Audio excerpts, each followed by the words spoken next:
Hi guys, so in this video I have assignment 17 for you.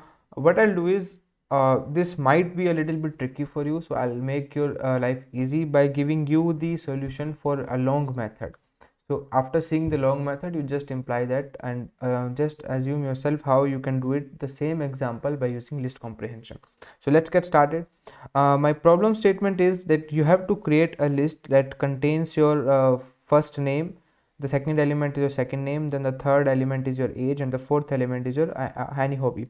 So in my case I have this my list prepared for you, and you what you have to do is what you have to generate the output is you have to create a list, another list, which returns the third character of item if that item is a string.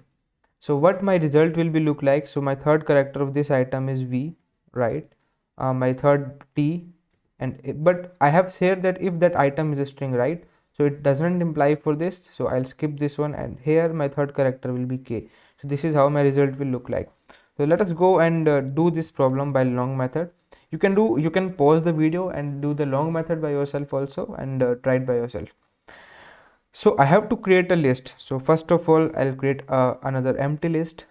So my list say, let's say my result is my list name, and this is my empty list. So I'll do for loop for I in my list, that is name my list. In this what I want is I want to append, I have conditions, right? So if my I is type of I, right? If my type of that item becomes str, that is string, what I want to append in my list result, what I want to append, the third character of my I, right? Third character of my element, and I is representation of my element. So I square bracket third character means second index, because index starts from 0.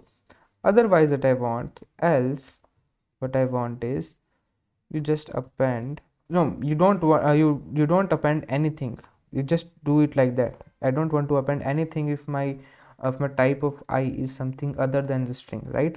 So just exit the if statement, exit the for loop, and after that you will just write print and just print your list name, that is result. So you see I get the result, right?